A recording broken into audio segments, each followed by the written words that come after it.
Hello,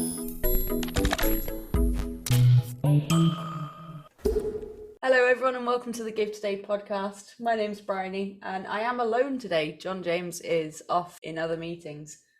Well, I say I'm alone. I'm not alone. I'm joined today by Vanessa from St Basil's. Hello, Vanessa. Hello. Would you like to maybe introduce yourselves, people that don't know who you are?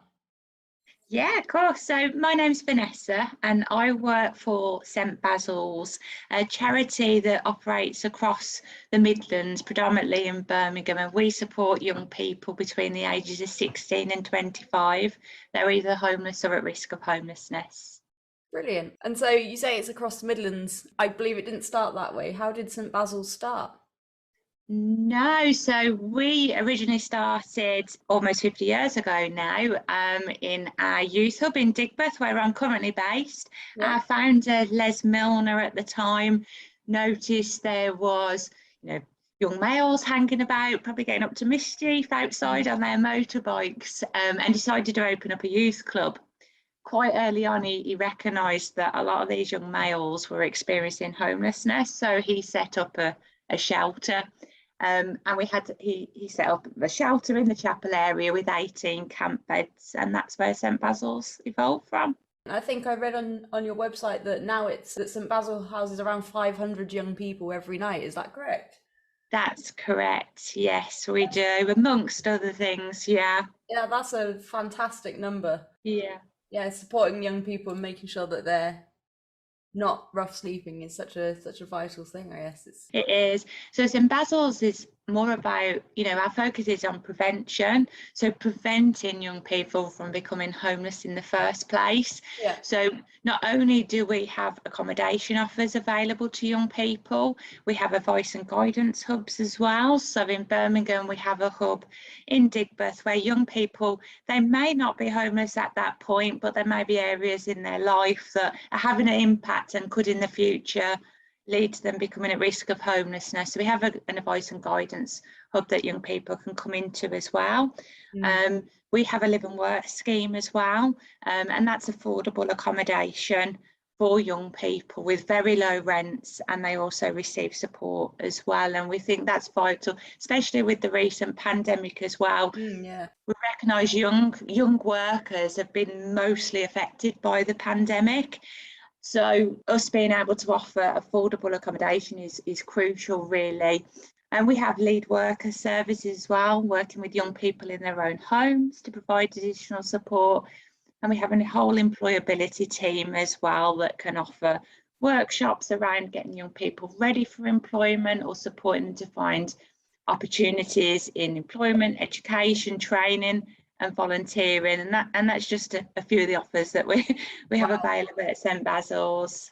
It's brilliant. I mean, we're actually currently personally trying to find somewhere to rent ourselves, and it's difficult enough when you've got a steady income and you're not in your teens, early 20s trying to find somewhere. The market is just mental in the rental industry, and I can't imagine if you don't have that steady income and you're looking for maybe your first place, or you're trying to get out of an unsafe situation, it must just be almost a terrifying concept to have to try and do that. And yeah, I can see how it would be very easy for someone to find themselves without a home quite quickly. Definitely. And unfortunately, I think this is only going to get worse. I'm sure a lot of people will be aware about the universal credit cuts coming in next month. Certainly for young people, that's going to have a huge impact. That's quite a large portion of their weekly benefits are going to be cut. If you can imagine, some young people, I mean, that uplift, that £20 a week uplift came in at the very start of the lockdown, didn't it? The first original lockdown. So some young people may only have ever been used to that amount of money. Yeah, definitely. I hadn't even considered that. Yeah, that someone, for them, that's what they've always received, and then it's just be taken away. Yeah. I mean, I genuinely hope that the government see that they need to change, because I think even when that was brought in for the pandemic, it was needed before the pandemic. People needed that extra level of support before all of this chaos. Of course, yeah. So I actually one of the team leaders here at St Basil's, and I manage the St Basil's outreach team. So we have a team of outreach navigators that go out daily to attempt to engage with young people that may be sleeping rough or at high risk of rough sleeping. And we've certainly seen numbers increase this year. I think the impact of the pandemic is going to, that knock-on effect's we're going to see that over the coming months, even years. Our numbers that we're seeing now have increased. So, I mean, since the start of April, we've worked alone, just our team, with 55 young people that we've either found rough sleeping or as they're at high risk of rough sleeping. And if we compare that to last year, we worked with 56 young people throughout the whole year. We're partway through the year, so it just shows numbers of those that are actually ending up on the streets in Birmingham are increasing. Yeah, because obviously those numbers you're talking about are then just around Birmingham city centre and Digbeth and things, right? That's not the extended St Basil's charity. Yeah, so I mean, our team would work across Birmingham. So those numbers will be in Birmingham. We do go out to the suburbs, I think, but predominantly with young people, they would tend to gravitate to the city centre. It probably feels much safer being in the city centre. You know, there's lots going on, lots of people about. But we also then do find that certainly in the pandemic, that was probably one of our challenges when there were lockdowns and the shops were shut. Young people would tend to move out into the suburbs because there was more activity around there, which made it difficult to locate young people then. Definitely. But yeah, essentially now the young people that we would engage with would be around the city centre and the sort of spots around that area. Yeah. I guess it might be a good point to say, if there is anyone who is finding themselves at risk of being homeless or is currently rough sleeping, how can they sort of get in contact with you and touch base and maybe start those conversations about getting some help? Yeah, so we have a youth line number at St Basil's. We also have a text number as well that young people can text. We're quite prominent across the internet, so you can Google St Basil's and all the contact details are available online. Yeah. There's also a really good app called Streetlink. That would be more for members of the public, really, that maybe are concerned about someone that's sleeping rough. We would always recommend using Streetlink, because what that does, it goes straight through to the local authority or the outreach team that's commissioned by the local authority, and the response will be made within 24 hours. So an outreach team will go out to that area where the Streetlink's for and try and locate that individual. If they were under 25, they would link in with us as well, and we would also be going out within 24 hours. We also have our youth hub on Heathmill Lane in Digbeth, so young people can present it there anytime between 9 and 5 between Monday and Friday, with the exception of a Wednesday morning. They're shut on a Wednesday morning until 1 p.m. So I will also link all of the key places underneath the podcast.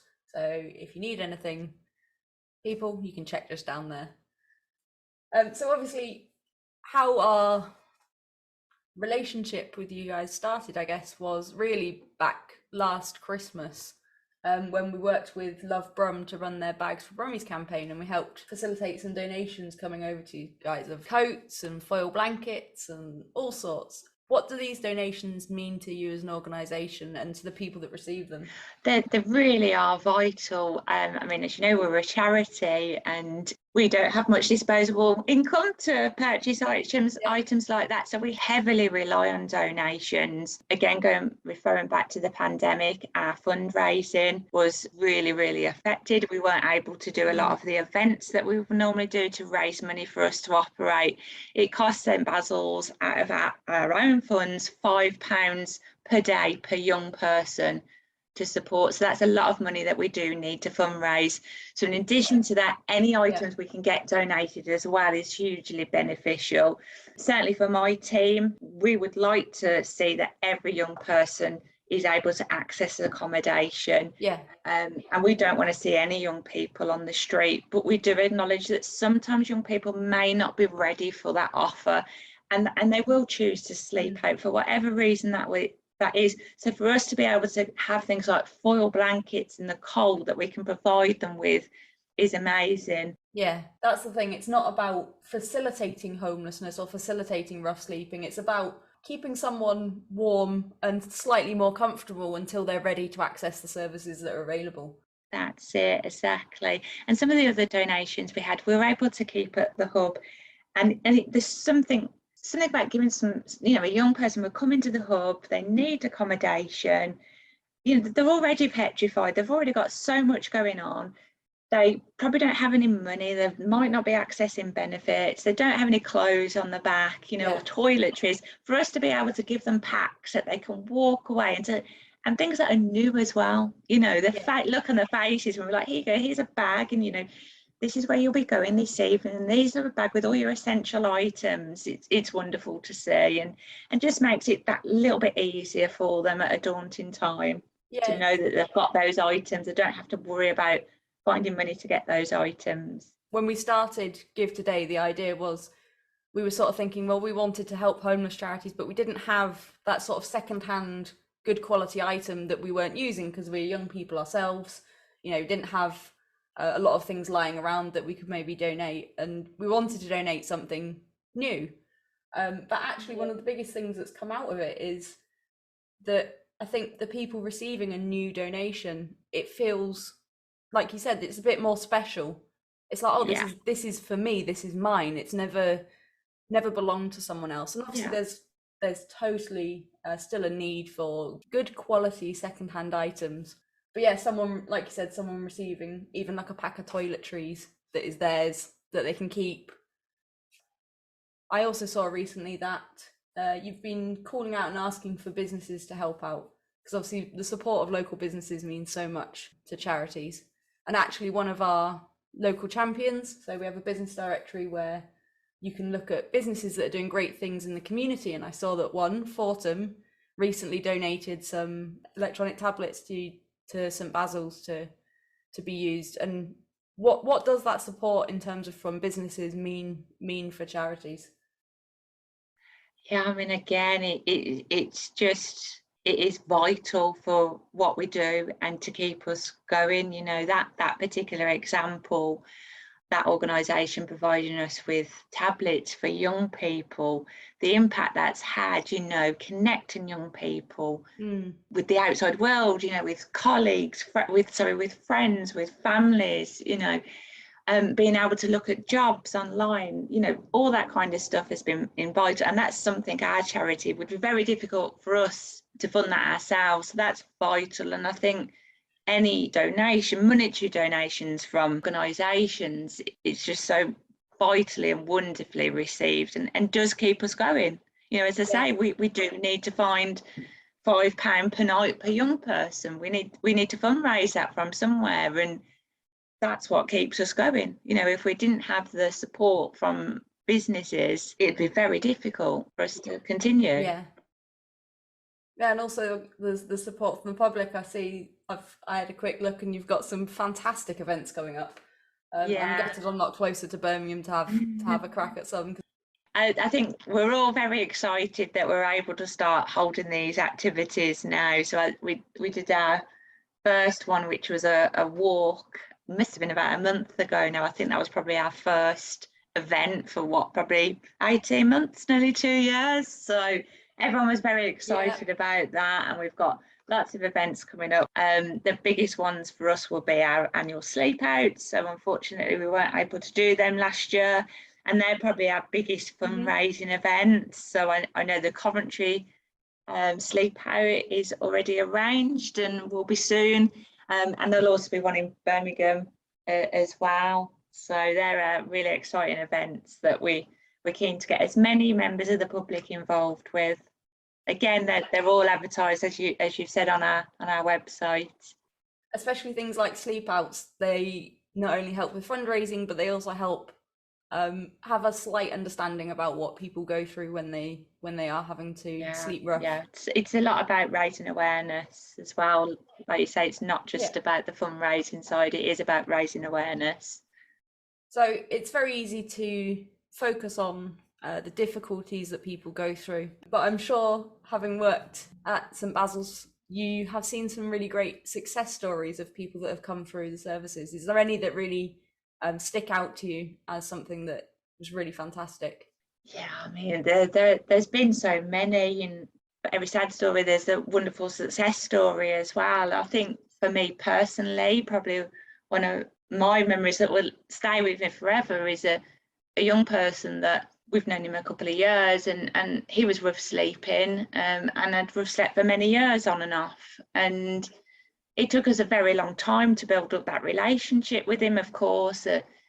You know, what are we going to do? We come along, and how are we different to any other service or, you know, statutory or voluntary that he's seen before? What are we different? He'd been let down. He felt let down. And it took us probably, I'd say, 6 months before he'd have any sort of really good conversation with us. And over those months of us being consistent and keeping to our words, we were able to build up that relationship, and him to be able to build up a little trust with him. And he's over 25 now, and he's doing amazing, but I still keep in touch with him, you know, once a week. We'll just have a catch up. And he's now got, you know, somewhere to live. He's got a partner. He's back in contact with his child, which he didn't have at that point, you know. And we've done some wonderful things together, you know, from going from him really not having any trust with us and not wanting to talk to us, to me spending a day at Thorpe Park with him. We've been to Blackpool together for the day. He even asked me to go and he wanted to go and visit his nan's grave. So we did that together, you know, just those really personal things that meant so much to him. And I'm very fortunate he wanted to do them with me because of the trust that he'd built up with me. But, you know, I'm very proud of him, and he's doing absolutely amazing now. Yeah, it's testament to what great work you do and how caring you are for the people that you work with, that you almost become a family to them. Yeah. It's really brilliant. Okay, so obviously you have a Give Today donation shop where people can purchase what you need right now in terms of items. Is there anything in particular that you would like to highlight that it would be of particular use going into October, as it will be? Yeah, that would be great. So I think on our shopping list, probably our 3 items we're in desperate need of at the moment would be towels. Yep. New towels. We do have shower facilities at our youth hub, but we don't currently have any towels. Okay. So they would be really useful. And also to give young people, you know, when they leave our hub and move into accommodation. So that's one. And the others would be mobile phones and SIM cards. We are desperate for, you know, basic mobile phones that a young person can receive calls or make calls as well, and the SIM cards to go in those. It's vital for us to be able to keep in contact with a young person, whether that's before they accept an offer of accommodation, you know, so we can keep in contact with them whilst they're on the street, or when a young person has come to our youth hub and have been supported into accommodation. Of course, our support doesn't end there. What we would then be doing is linking them into those services that they need. And a young person would need a phone to be able to connect with all those services, you know, to speak to the DWP, to speak to maybe mental health services, or just speak to their worker at St Basil's. So it's vital that we can provide that, facilitate that communication with mobile phones. So we will make sure those are up and listed. And if anyone wants to help out with phones, with SIM cards, with towels, you can do that really easily. And we will make sure that they get out to St Basil's as quick as possible. So Vanessa, thank you so much for joining me today and for having a chat. You're welcome. Yeah, I wish you all the best with all the fundraising. I hope that the numbers don't keep going up, and that the situation becomes a bit easier for young people. But it's good to know that they have the support of charities like yourselves there if they are struggling. Thank you.